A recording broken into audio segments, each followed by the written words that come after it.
Hello, and welcome to the Down the Spirituality and Science Rabbit Hole podcast number 15.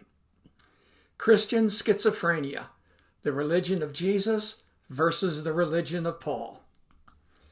In the New Testament, we have the story of two people, Jesus and Paul. Now, Jesus is recounted in the four Gospels, Matthew, Mark, Luke, and John. Paul's story is recounted in the Acts of the Apostles, plus we also have 7 of Paul's authentic letters, plus a few more letters that were attributed to Paul but probably written by other people.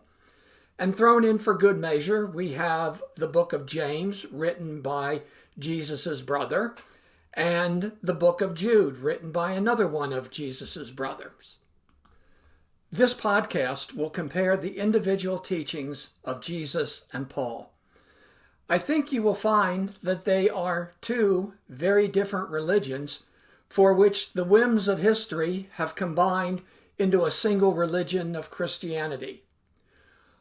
What that was done was to make Christianity a somewhat schizophrenic religion, full of contradictions, which has caused Christianity to evolve over the past 1600 or so years into a huge diversity of individual denominations, all of which can cite their portion of the New Testament to justify them.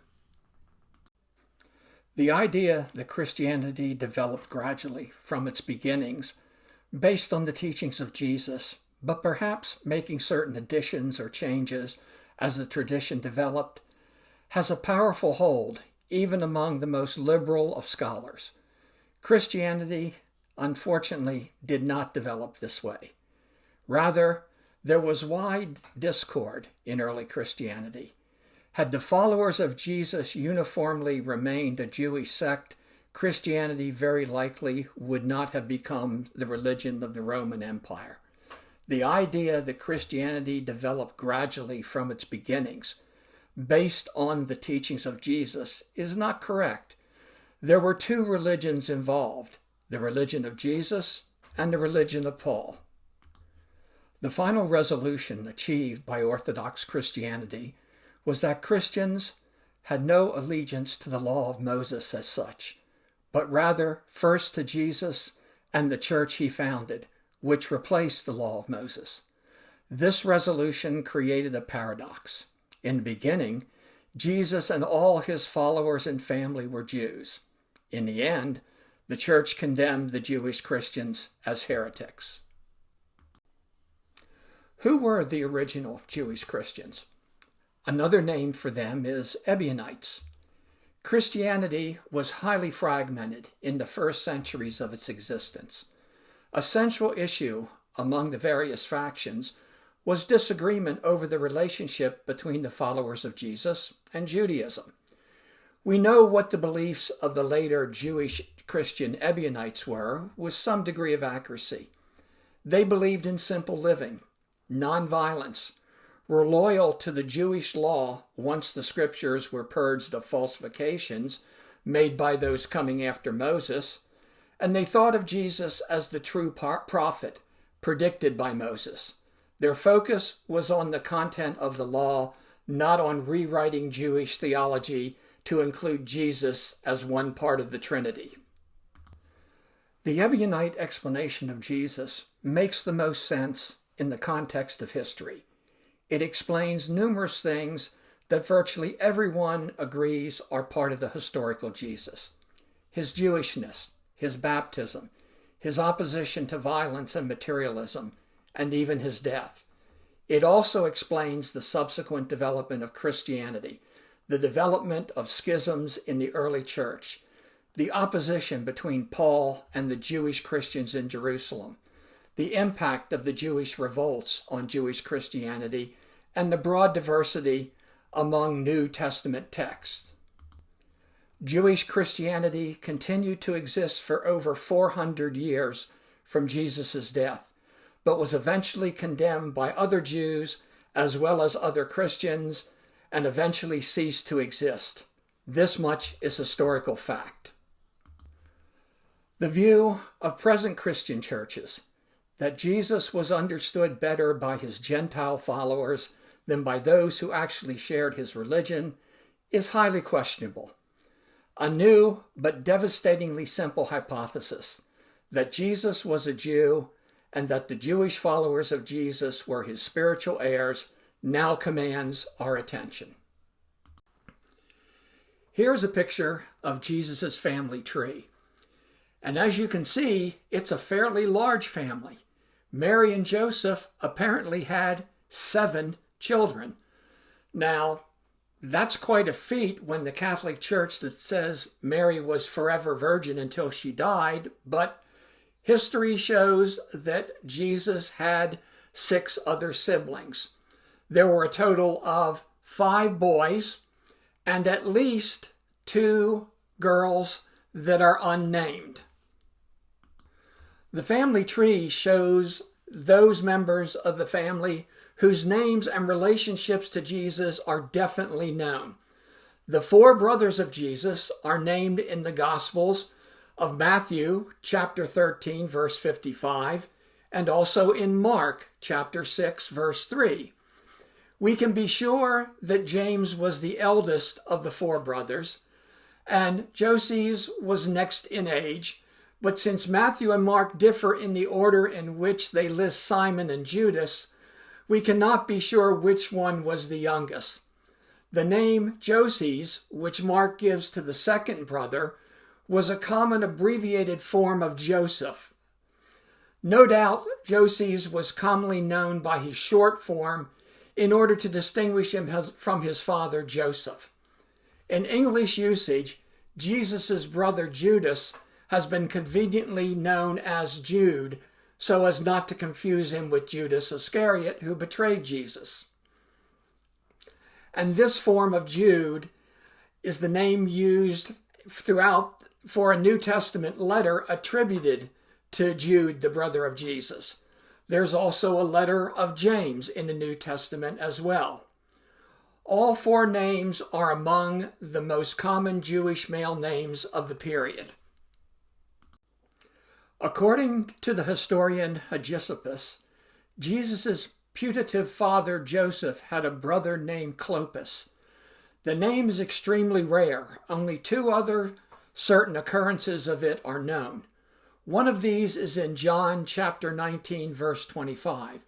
We can therefore be sure that the man to whom this verse of the 4th gospel refers to is the same Clopas, Joseph's brother. This uncle and aunt of Jesus were among his loyal followers at the end of his ministry. Perhaps Jesus' brothers, whom the Gospels indicate were less than enthusiastic about Jesus' activity at the earlier points in his ministry, had also come to a different point of view by the time of Jesus' death. Certainly, they all soon became prominent leaders in the early Christian movement after Jesus' death. What I want to show here in this picture are the 2 different religious trajectories after Jesus' death. Both of them are within Judaism. There was no Christianity yet.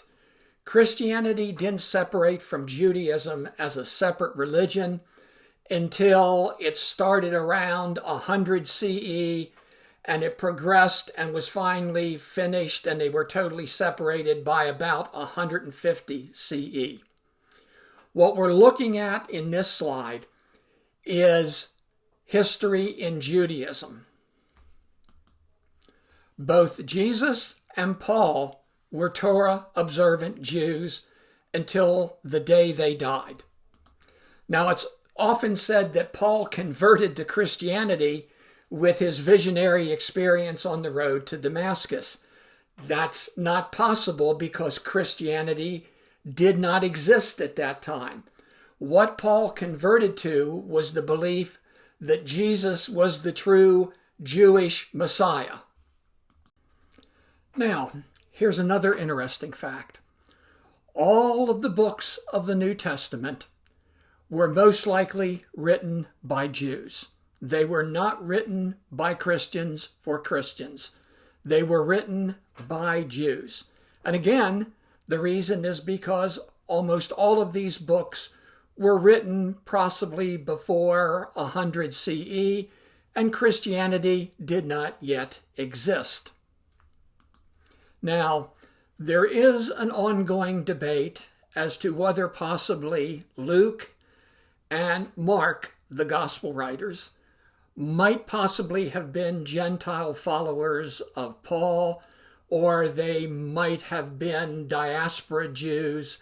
It's really hard to say, but almost all of the books of the New Testament were written by Jews. So, let's concentrate on the left-hand side of our chart here, which deals with Jesus and his family and what was called the Jerusalem Assembly.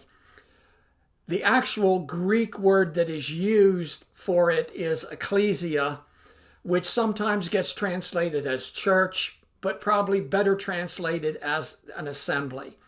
And it's an assembly that's in Jerusalem. They're worshiping in the temple, and they're an assembly of Jesus's disciples as well as some other people. And after Jesus's death, the leadership of this assembly passes to Jesus's brother James. Peter and the disciples now act as missionaries, and basically James is sending Jesus's former disciples out on missionary work to proclaim Jesus's teachings around the countryside. Now at this point, Jesus is the Jewish Messiah and prophet. He is not considered divine. He's considered an agent of God, much like a prophet. Jesus' family and disciples are continuing to worship in Jerusalem and in the temple area, and Jesus' teachings are central to James's assembly. Now, while the assembly is worshiping in the temple, they don't necessarily agree with everything that's going on in the temple. And much as Jesus irritated the Sadducees who were in charge of the temple, who went to the Romans to get Jesus killed, it turns out that James irritated them almost as much. By the way, James was called James the Just or James the Righteous. He was considered one of the most holy people in the area at the time, and because of that, he was killed by the high priest, just like his brother, in 62 CE. So rumor has it that he was either thrown from the walls of the temple and then stoned, or he was beaten to death with clubs. There's several accounts and they somewhat differ as to how James was killed. After James is killed, Jesus' brother Simon becomes the next leader. Now, 8 years after James is killed, in 70 CE, the Romans have now gotten totally fed up with what was going on in Jerusalem, and Titus's army, Roman army, surrounded Jerusalem and totally destroyed the city and the temple in 70 CE. Simon's Jerusalem assembly flees to Pella, the city of Pella in Jordan, at 66 CE, which is 4 years before the temple is destroyed. So now, after the assembly flees to Pella, these Jewish Christians continue to be led by Jesus' family, and they're members in exiles, and they call themselves the Ebionites, which means the poor. Now, strangely enough, we still have Ebionites with us today that may be related to the original Jewish Jesus followers. Now, sometime later, these Jewish Christian Ebionites return to the Jerusalem Temple Mount, and they build a synagogue there, where they go back to the ruins of Jerusalem and they continue to worship in this synagogue. So now let's flash forward to 320 CE. It is when Constantine converts to Christianity. and he's decided to make it the state religion of the Roman Empire. Well, when the members of the assembly that is in Jerusalem at the time, in their synagogue on the Temple Mount, hear about this, they traveled to Constantinople to petition Constantine in 320, and they tell him that they are the true Christian church, that they are the family and the descendants of Jesus, and they represent true Christianity or Jewish Christianity. Well, Constantine has been in dialogue with the Christian bishops at the time that were meeting at the Council of Nicaea, and they were telling Constantine that no, there's no way Jews can possibly be Christians. They're the actual people that killed Jesus. So with that, Constantine not only denies their claim as to being the true Christian church, he kills the entire delegation. So now, after Constantine kills the Jewish delegation, the Jewish Christians that are still in Jerusalem scatter, and the original Jesus movement that consists of his family and what was originally the Jerusalem Assembly almost dies out. However, the missionaries that they sent out, in particular, James sent out missionaries to Ethiopia and to Iran and to Iraq and to India. And it's even documented that he sent a delegation to the British Isles and Ireland. So there are surviving remnants today of Ebionites in Ethiopia and the Mideast, and they have a very unique version of Christianity in which Jesus is not divine. He is simply a prophet. And that pretty much brings us to the end of what happened to the Jesus movement that was Jesus's family. So let us now go to the right-hand side of our chart here to Paul. And Paul certainly had an interesting life. It turns out he started persecuting the Jerusalem assembly. The book of Acts has Paul being present at Stephen. Stephen was the disciple that was selected to replace Judas Iscariot after the crucifixion. So Stephen's the brand new disciple here. And he was literally stoned to death early on, as it's recounted in the book of Acts, around maybe 32 CE. And the book of Acts mentions that Paul was present. He held everybody's cloaks as they stoned him. Rather unusual job. But it was clear that Paul agreed with the stoning of Jesus' disciples. It's also apparent that Paul did more than just hold people's cloaks. There's a book that has been recently discovered called The Ascents of James, and it's kind of a history of the Jerusalem assembly, and it gets its name from the fact that Jesus' disciples used to go to the steps of the temple, and they would have discussions with the Pharisees and the Sadducees there on the nature of who Jesus was. And in one of these accounts, it mentions that there was this person there that fits the description of Paul, who got in an argument with James and literally threw him down the steps of the temple. And after that happened, he received letters from the high priest to go to Damascus. And this ties in then with the account in Acts that it's on the road to Damascus after he's left the temple that Paul has his quote-unquote conversion experience. Now, in Acts, it's rather elaborately done. Paul is knocked off his horse, blinded by a light, remains blind for several days, as all part of the process in seeing Jesus. Now, we have a first-hand account of it in one of Paul's letters, and he leaves a rather modest description of, he just says, God saw fit to reveal his son to me on the road to Damascus. Not very much drama in all of that. So now after converting on the road to Damascus to believing that Jesus is the true Messiah, he apparently goes to Arabia, and this all comes from his letters. These are first-hand accounts of Paul describing what he did. He apparently goes to Arabia from 34 to 37 CE, probably maybe to Mount Sinai, which is in Arabia, and he goes there to meditate. He doesn't really say what he does there, but when he comes back, he's all fired up and ready to start his missionary work to the Gentiles. Now, one of the things that Paul believes is that the kingdom of God cannot come, as Jesus preached, until all the Gentiles converted to the belief in the God of Israel.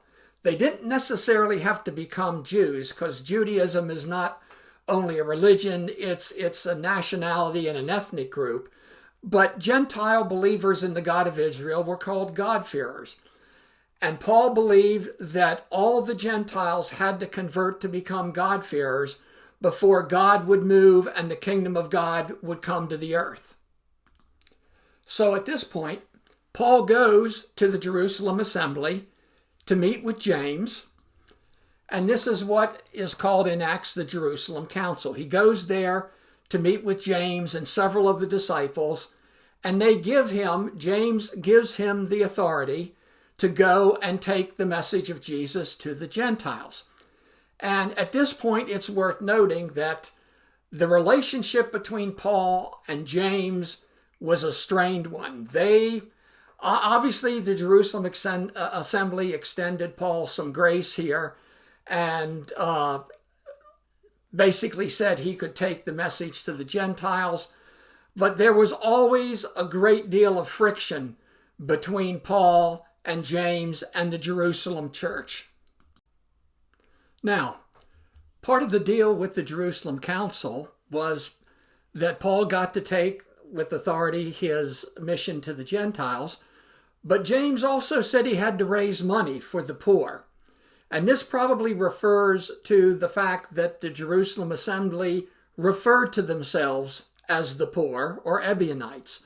So it was part of the deal that he was supposed to raise money and then later on deliver it to the Jerusalem church. So Paul spends about 10 years from his missionary work, and during this time he's always having these arguments with the Jerusalem assembly. He's upset that they won't accept him as the 13th disciple. He very much wants to be the 13th disciple, and they're not going for it. And so he finally collects all the money, and he travels back to Jerusalem to deliver this money to them. And this is recounted in the last couple of chapters, of Acts. So when Paul returns with the money to give it to the Jerusalem assembly, he's met by a mob of people that are upset with what he's been preaching. And they force him to go into the temple to purify himself for several days.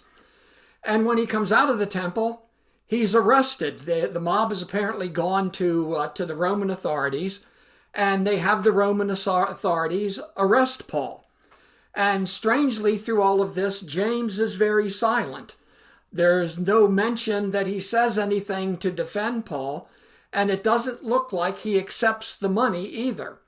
But Paul winds up being arrested by Rome, and because Paul's a Roman citizen, he has the right to appeal to the emperor. So after numerous machinations, Paul winds up in Rome at around 60 CE, where he actually is under house arrest, and he preaches to the people in Rome for about 2 or 3 years, and then he kind of drops off the map. It assumes he's martyred and killed by Nero while he's in Rome. So he appears to have been put under house arrest between 60 CE and 63 CE, and he's arrested twice in Rome. And then, as I said, he's eventually executed by Nero around 66 CE. However, the churches that Paul has planted in all these cities around the Mediterranean continue to thrive, and eventually become what we know as Christianity today.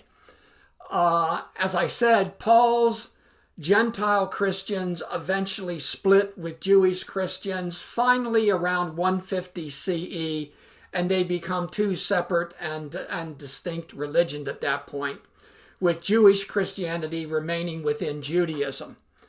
And again, after Constantine's conversion in 312, there are references to now Jesus's family is now minimized and kind of played down, and the whole role of the Jerusalem assembly and Jesus' family gets minimized by what's eventually becomes the Roman Catholic Church. Today's Christianity is a religion of Paul's beliefs with only secondary references to Jesus' teachings. So, as we'll see, what we're dealing with here is the religion of Jesus and his family and the religion of Paul. In this picture, I've tried to graphically represent the two trajectories that we've been talking about here. It's a timeline for the growth of Pauline versus the Jewish Ebionite Christianity. Notice time is headed from the top of the diagram down to the bottom, which is today. The top is at the time of Jesus' death. Notice that in the blue triangle, there the Jerusalem assembly starts out large. But it continues to decrease over time, till eventually, by the time we get to today, it is almost non-existent. On the other hand, the religion of Paul, which starts out very small or non-existent at the time of Jesus' death, progressively grows through time, as Paul's teaching tend to dominate Christianity. Notice that at the very top, there's no overlap between Paul and the Jerusalem assembly. They did not agree on things. Notice, though, how eventually there is a small overlap that continues through time until eventually all of the beliefs of Jesus and the Jerusalem assembly are subsumed by the Christian religion of Paul, although Jesus' teachings are now in a more minor format than they were for the original Jerusalem assembly. Neither Judaism nor Christianity had a place for Jesus' Jewish Christianity. That is what underlies the weakness of Jewish Christianity. That Jewish Christianity was able to maintain a front against both religions for over 4 centuries is the true index of the power of Jesus' ideas. The Jewish Christians had Jesus' own relatives among their number, and thus an unbroken chain of tradition extending back to Jesus himself.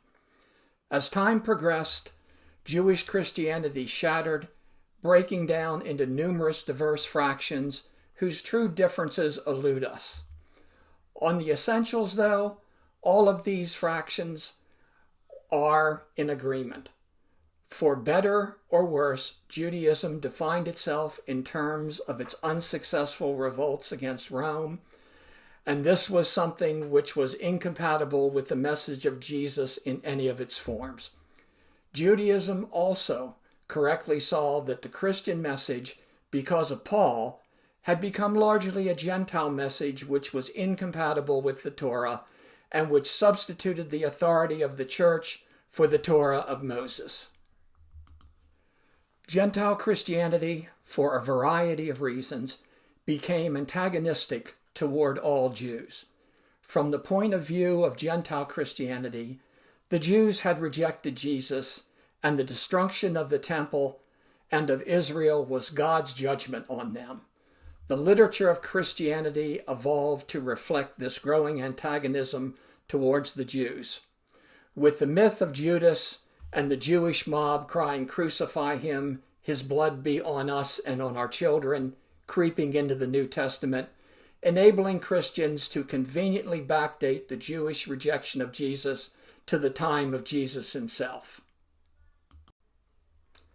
For Gentile Christianity, Jesus was a divine Redeemer, equal with God, whom the Jews had rejected.